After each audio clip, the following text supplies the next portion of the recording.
Primary, SSC, college service commission, public service commission, যতগুলো এই নিয়োগ হয়েছে পশ্চিমবঙ্গে এই তৃণমূল গভর্নমেন্টের সময়কালে, এই সব রিক্রুটমেন্টে, সব নিয়োগের পদ্ধতিতে ত্রুটি আছে। উনি বেসিক্যালি নিরাপদ জায়গা খুঁজছেন। জেলে থাকলে উনি বুঝতে পারছেন যে অপেক্ষাকৃত নিরাপদ থাকবেন, কারণ রাজ্যের মানুষ যা ক্ষোভ মানুষের মধ্যে তৈরি হয়েছে, আর এইসব সাধারণ মানুষের জীবন নিয়ে যেভাবে খেলা শুরু করেছেন উনি, তাতে বাইরে থাকলে ওনার বিপদই আছে। দুর্নীতির মাথা তো উনি, চাকরি ওনার ইশারা ছাড়া হয়নি। অবশ্যই ওনার ইশারা আছে, ওনার নির্দেশ ছাড়া পশ্চিমবঙ্গে একটা পাতাও নড়ে না। সুপ্রিম কোর্টের উচিত ইমিডিয়েটলি ওনার এগেন্সটে কন্টেম্পট রুল ইস্যু করা। দাদা, আমরা দেখতে পেলাম এই 2016 এসএসসি মামলায় কোনোভাবে চাল থেকে কাপড় আলাদা করা গেল না। আজকে ছিল প্রাইমারির শুনানি, সেই শুনানিতে আমরা দেখলাম বিচারপতি মামলাটি ছেড়ে দিলেন। এর কারণটা কি? বিচারপতি মামলা ছাড়তেই পারেন না, একজন ছাড়লে আরেকজন বেঞ্চে অ্যাসাইন করবে, এর আলাদা করে কারণ খোঁজার কোনো ব্যাপার নেই। কিন্তু এসএসসি তে তো কোনোভাবে চাল থেকে কাপড় আলাদা করা গেল না, পাহাড় প্রমাণ দুর্নীতি। প্রাইমারি তো ঠিক একই অবস্থা। Primary, SSC, college service commission, public service commission, যতগুলো এই নিয়োগ হয়েছে পশ্চিমবঙ্গে এই তৃণমূল গভর্নমেন্টের সময়কালে, এই সব রিক্রুটমেন্টে, সব নিয়োগের পদ্ধতিতে ত্রুটি আছে। এবং কলেজ সার্ভিস কমিশন নিয়েও মামলা চলছে, পাবলিক সার্ভিস কমিশন নিয়েও মামলা চলছে, প্রাইমারি নিয়েও মামলা চলছে। আর আপনারা তো জানেনই বিসিএস অফিসার হয়ে বসে আছে সাদা খাতা জমা দিয়ে।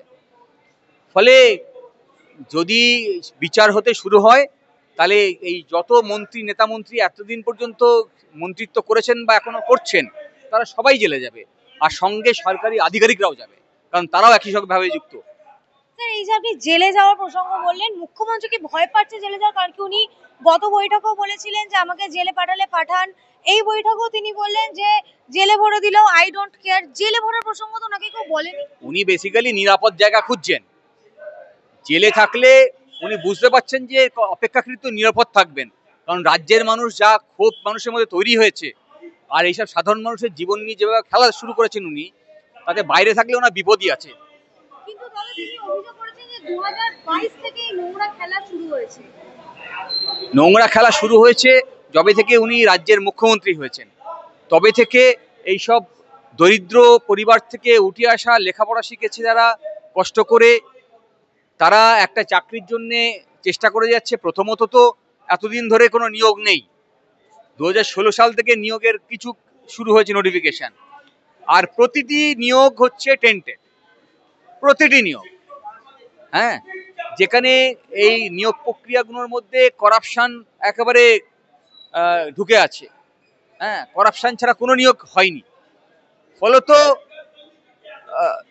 এর মধ্যে জড়িয়ে আছেন পুরোপুরিভাবে উনি। কিন্তু দাদা, আপনি যেমনটা বলেন এই পুরো বিষয়টা জড়িয়ে আছেন উনি তো বারংবার আপনাদের দায়ী করছেন। উনি সরাসরি বিকাশ বাবুকে কটাক্ষ করে একবার বলছেন নোবেল দিতে হবে, একবার বললেন আজকের বৈঠকে বললেন বিকাশ রঞ্জন ভট্টাচার্যকে আইসোলেটেড করে দেওয়া উচিত। মুখ্যমন্ত্রী বলছেন আইসোলেটেড করে দেওয়া উচিত, কারণ উনি জানেন উনি নিজে আইসোলেটেড হয়ে গেছে। হ্যাঁ, উনি জানেন উনি নিজে আইসোলেটেড হয়ে গেছে। আমরা আইনজীবীরা সকালবেলা হাইকোর্টে ঢুকি, ইনডোর স্টেডিয়ামের চারিদিকে পুলিশ দিয়ে ঘিরে দেওয়া হয়েছে। হ্যাঁ, যাতে উনি নিরাপদে থাকতে পারেন। হ্যাঁ, কারণ ওই মিটিং করবেন, যাতে চাকরি গেছে তাদের নিয়ে, যাতে নিরাপদে থাকতে পারেন, পুলিশ দিয়ে ঘিরে দেওয়া হয়েছে। আর আইনজীবীরা ঢুকতে পারছে না আদালতে। তাহলে চোরকে ঠেকানোর জন্য পুলিশের এত নিরাপত্তা। রাজ্যে রোজ চুরি হচ্ছে, চোরকে ধরার কাজ পুলিশের ছিল, পারে না। ধর্ষণ হচ্ছে, খুন হচ্ছে, পুলিশ পারে না। ফলে এই যে সরকার আর এই সরকারি আধিকারিক, এরা সব অপরাধের সঙ্গে একসঙ্গে মিলে গেছে। কিন্তু দাদা, তিনি তো বললেন যে জেনে শুনে চাকরি খাইনি, আমি চাকরি দিয়েছি। কাজ করতে গেলে এক দুটো তো ভুল হয়। 26,000 যদি এক দুটো হয় তাহলে কিছু বলার নেই। যে তালিকা দিয়েছেন ওনারা, সেখানে আমরা পেয়েছি সিবিআই যে রিপোর্ট দিয়েছে তাতে 5,500, যেটা ওনারা স্বীকার করেছেন। আর তার বাইরেও খুঁজে পাওয়া যায়নি। যদি খুঁজে পাওয়া যেত কারা টেন্টেড, তাহলে বাকিদেরকে বাঁচানো যেত। তাহলে 5,500-এর কাছাকাছি সেগুলো সবাই স্বীকার করে নিয়েছে। আর এর বাইরেও একটা অংশ খুঁজে পাওয়া যায়নি। সেটা কি একটা দুটো বোঝায়? আর উনি তো আগের দিন প্রেস কনফারেন্সে বলেছেন আমি জানি কে করেছে আর কোথায় হয়েছে, কোন জেলায় বেশি হয়েছে। উনি জানেন। তাহলে উনি তো খবর জানতেন, উনি পুলিশকে কমপ্লেন করেছিলেন, উনি কি পুলিশকে তদন্ত করার নির্দেশ দিয়েছিলেন? উনি তো অপরাধের মাথা, সেটা তো নিজে স্বীকার করে নিয়েছেন। এখনো বাইরে আছেন, নিরাপদ জায়গায় ঢুকে যাওয়া ভালো। দাদা এই যে আপনারা বারংবার অভিযোগ করছেন তার বিরুদ্ধে, সিপিএম আমলে যে চিরকুট নিয়ে চাকরি দেওয়া হতো, চিরকুটে আমরা তো চ্যালেঞ্জ করে বলেছিলাম যে আপনার সমস্ত এজেন্সি লাগিয়ে দিন, যদি তদন্ত করে একটাও বার করতে পারেন তখন দেখা যাবে। তিনি তো বললেন যে গণশক্তিতে যে সকল রিপোর্টার কাজ করে তাদের সকলের থেকে চিরকুটে চাকরি দেওয়া হবে। হ্যাঁ, তো তাকে প্রমাণ করতে হবে, তো ক্ষমতা তো তার কাছে, আমরা তখন ক্ষমতায় নেই। লেফট ফ্রন্টের সরকার তখন আর নেই, এখন তো তৃণমূলের সরকার।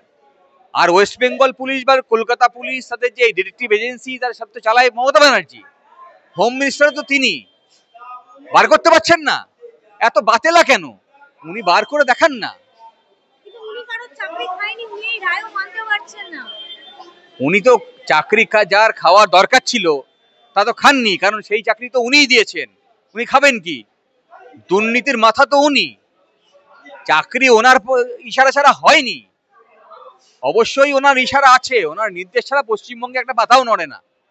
আপনাদের লজ্জা করে না 26,000 মানে জনজীবন আজকে রাস্তায়? আমি নিজে চাকরি বাঁচানোর পক্ষে ছিলাম, চাকরি বাঁচানোর লড়াই করেছিলাম। আর যে কজনের চাকরি বেঁচেছে, বা চাকরি বেঁচেছে মানে আগে চাকরি ফিরে যাওয়ার অধিকার পেয়েছে, সেই মামলা আমাদেরই করা। আর একই সঙ্গে আমরা চেয়েছিলাম যে একটা তালিকা প্রকাশ করুক, যে যাদের বাকিদেরকে বাঁচাতে পারি। করলেন না। এত নির্মম কি করে হতে পারে আমি জানি না। নিজেদের অপরাধ ঢাকার জন্য যদি তালিকা প্রকাশ করতে হতো, তাহলে কারা অপরাধ করেছে সেটা স্বীকার করতে হতো, আর স্বীকার করলে ওনার মন্ত্রিসভা জেলে যেত। শুধু নিজেদেরকে বাঁচানোর জন্য এতগুলো জীবন বলি দিলেন। এই যে আপনি বলছেন যে তালিকা প্রকাশ করতে পারতো, মুখ্যমন্ত্রী ঠিক একই দাবি করছেন যে সুপ্রিম কোর্ট কিন্তু যোগ্য অযোগ্য আলাদা করেনি। তালিকা তো ওনার কাছে আছে, মুখ্যমন্ত্রীর কাছ থেকে তো, রাজ্য সরকারের কাছ থেকে তো সুপ্রিম কোর্ট চেয়েছে। আপনারাই তো তাকে ভাবার সময় দেননি কে যোগ্য কে অযোগ্য। ডিভিশন বেঞ্চ থেকে শুরু করে সুপ্রিম কোর্ট, এই এত বছর উনি সময় পেয়েছিলেন বাছাই করার। কত বছর চাই? উনি তো মুখ্যমন্ত্রী থাকবেন 5 বছরের জন্য। উনি যদি বলেন 10 বছর পরে রিলিজ দেবো, তাতে পারবেন না, তখন উনি মুখ্যমন্ত্রী থাকবেন না। মামলা করার আগে ভাবার সুযোগ দেবে? মামলা যখন করা হচ্ছে তখন একজন বা দুজনকে নিয়ে করা হচ্ছে। যদি দেখেন 2019 সালে আমরা বলছি কতগুলো লিস্ট দিয়ে, স্কুল সার্ভিস কমিশন ওয়েবসাইটে প্রকাশ করেছে প্যানেল এক্সপায়ার করে গেছে, তাহলে তার পরের ডেটে কি করে অ্যাপয়েন্টমেন্ট দেয়? এই তো আমাদের মামলা ছিল।